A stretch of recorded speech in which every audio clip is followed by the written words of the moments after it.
Assalamu dear student. Today our topic is debits and credit. Dear student, today we will discuss about the second chapter of fundamental accounting principle which is written by Lawson. Dear student, today we will discuss about the debits and the credit chapter number 2 in which our topic is debits and credit. Dear student, हम discuss कर रहे हैं और debits और credits के बारे में जो कि हमारी फंडामेंटल अकाउंटिंग प्रिंसिपल की बुक है, उसका आज हमने स्टार्ट किया थर्ड लेक्चर। डियर स्टूडेंट, इसके अंदर हमने डिस्कस करना है कि डेबिट्स क्या चीज होती है और क्रेडिट्स क्या चीज होती है। तो डियर स्टूडेंट, हर बिजनेस के अंदर, हर कंपनी के अंदर, हर फर्म के अंदर और हर जितने भी बिजनेस, जो भी बिजनेस, जिस किस्म का बिजनेस जो हम शुरू करते हैं, तो उसके अंदर हम तमाम किस्म के अकाउंट को मेंटेन करते हैं और तमाम का तमाम अकाउंट्स जो होते हैं उसके अंदर हम काफी सारी आइटम यूज करते हैं। कुछ आइटम ऐसे होते हैं जिनको हम डेबिट करते हैं और कुछ ऐसे आइटम होते हैं जिनको हम क्रेडिट करते हैं। तो डियर स्टूडेंट, डेबिट्स और क्रेडिट जो है हमारे अकाउंटिंग की बेसिक प्रिंसिपल है जिसको हम अपने अकाउंटिंग के अंदर रिकॉर्ड को मेंटेन करने के लिए यूज करते हैं। और the debits and credit account it is called T account, the ledger which we make in the accounting procedure after the journal. The ledger is called the T account. Dear student, today we will discuss about the debits and credit. Dear student, debits और credits, इसके अंदर जब हम किसी भी form, किसी भी business के अंदर कोई एसेट परचेज करते हैं तो जाहिर बात है उसके अंदर हमें कैश पे करना पड़ता है। सपोज अगर हम एसेट परचेज करते हैं, कोई मशीनरी परचेज करते हैं, कोई फर्नीचर परचेज करते हैं, तो उसके बदले हमें कैश पे करना पड़ता है। तो उसके अंदर हम ये देखते हैं कि हमारे पास डेबिट क्या चीज होती है, क्रेडिट क्या चीज होती है। तो इसके अंदर हम ये देखते हैं स्टूडेंट कि अगर हमने फर्नीचर परचेज किया है तो हम क्या काम करेंगे कि फर्नीचर को डेबिट कर देंगे और उसके बदले हमने कैश पे किया है, कैश को हम क्रेडिट कर देंगे। तो डियर स्टूडेंट, हमारे डेबिट्स और क्रेडिट के अंदर हम डबल एंट्री को यूज करते हैं। तो एक चीज हमारे पास डेबिट होती है और दूसरी चीज हमारे पास क्रेडिट होती है। तो इस तरीके के तौर हम फिर ये देखते हैं कि हमारा जो अकाउंटिंग के अंदर हमारा जो अकाउंट जो होता है डेबिट्स एंड क्रेडिट का, वो टी अकाउंट भी उसको शो करते हैं। उसके अंदर हमारे पास डेबिट साइड होती है, उसके अंदर हमारे पास क्रेडिट साइड होती है, तो उसको हम दूसरे लफ्ज में हम उससे टी अकाउंट भी कहते हैं। तो डियर स्टूडेंट, जब हम कोई ट्रांजैक्शन करते हैं तो उसके अंदर एक आइटम को हम डेबिट कर देते हैं, दूसरे आइटम को हम क्रेडिट कर देते हैं। तो इस तरीके से ऐसा आइटम जिसको हम डेबिट करते हैं वो हमारे अकाउंट टाइटल को, जब हमारा मुतलका अकाउंट होता है उसके अंदर हम लेफ्ट साइड पे उसकी एंट्री करते हैं। सपोज अगर हमने फर्नीचर कैश पे परचेज किया, अपने ऑर्गेनाइजेशन के अंदर, हमने फॉर्म के अंदर अगर हमें परचेज करना पड़ा, तो हमने अगर फर्नीचर परचेज किया है, तो एसेट परचेज किया है, तो उसके अंदर हम ये देखते हैं कि हमने एसेट फर्नीचर को जो है डेबिट किया और कैश को क्रेडिट किया। तो इस तरीके से हमारी जो एंट्री पास होगी स्टूडेंट कि फर्नीचर डेबिट और कैश क्रेडिट।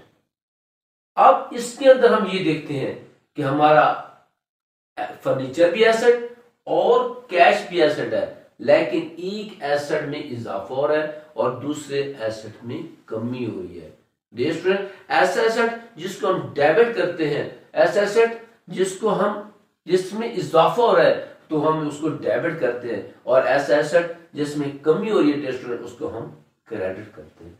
तो डियर स्टूडेंट, इसके अंदर हम ये देखते हैं कि जब हम फर्नीचर परचेज करते हैं तो फर्नीचर डेबिट साइड पे उसकी लिखेंगे और कैश क्रेडिट साइड पे, क्योंकि कैश भी हमारा एसेट है, उसमें कमी हो रही है, हम उसको क्रेडिट लिखेंगे और फर्नीचर जो है उसको हम डेबिट करेंगे।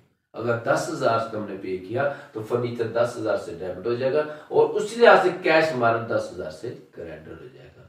तो डियर स्टूडेंट, इसके अंदर हम फिर ये देखते हैं कि हमारा जो अकाउंटिंग का प्रोसीजर है उसके अंदर हमारे तमाम की तमाम एक्सपेंस जो होते हैं वो हम कैश की सूरत में पे कर देते हैं और उसके साथ साथ हमारे पास इनकम होती है वो हम कैश की सूरत में हासिल कर रहे होते हैं। और इसके अलावा हमारे पास कुछ लायबिलिटीज क्रिएट होते हैं, जब हम उधार पे माल लेते हैं तो लायबिलिटीज क्रिएट होती हैं। तो इस तरीके से हम ये देखते हैं कि जब हम उधार पे माल सेल होते हैं फिर अकाउंट्स हमारे पास रिसीवेबल क्रिएट हो रहते हैं। तो इस तरीके के अंदर हम ये देखते हैं कि डियर स्टूडेंट, हमारे पास तमाम की तमाम जो हम बिजनेस डीलिंग करते हैं वो तमाम की तमाम हमारी जो होती हैं वो डबल एंट्री सिस्टम के तहत हम उसको रिकॉर्ड को मेंटेन करते हैं। तो उसके अंदर कुछ ऐसे रिकॉर्ड होते हैं जिसको हम डेबिट कर देते हैं और कुछ ऐसे रिकॉर्ड होते हैं जिसको हम क्रेडिट कर रहे होते हैं।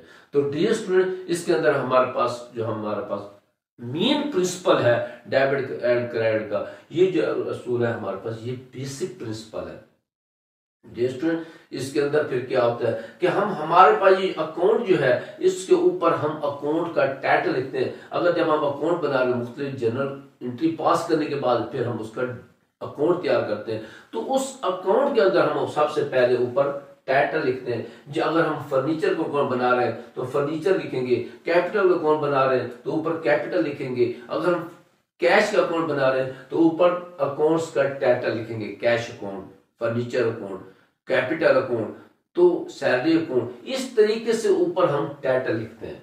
फिर इसके साथ फिर ये होता है कि हमारे कैश की हम मुख्तलिफ एक मंथ के अंदर मुख्तलिफ डेटों के अंदर हम कैश वसूल कर रहे होते हैं और मुख्तलिफ डेटों के अंदर हम कैश पे कर रहे होते हैं। फिर उसमें क्या होता है कि हम डेट वाइज जो है अपने अकाउंट के अंदर हम अपने अकाउंट को ऊपर हम मुख्तलिफ किस्म के डेट्स वाइज जो है कैश को डेबिट भी कर रहे होते हैं, हम फिर कैश को क्रेडिट भी कर रहे होते हैं। फिर जब महीना होता है जो हमारा फाइनेंशियल पीरियड होता है, जो फाइनेंशियल पीरियड का एंड होता है, फिर हम क्या करते हैं डियर स्टूडेंट, उसके अंदर हम डेबिट साइड को भी जमा करते हैं, फिर क्रेडिट साइड को भी जमा करते हैं। अगर इसके अंदर हमारे अगर डेबिट साइड इंक्रीज कर जाती है, बढ़ जाती है डियर स्टूडेंट, तो फिर हम क्या काम करते हैं, तो उसका हमारे पास डेबिट जो होता है वो हमारे पास अगर डेबिट साइड बढ़ जाती है वो हमारा डेबिट बैलेंस कहलाता है।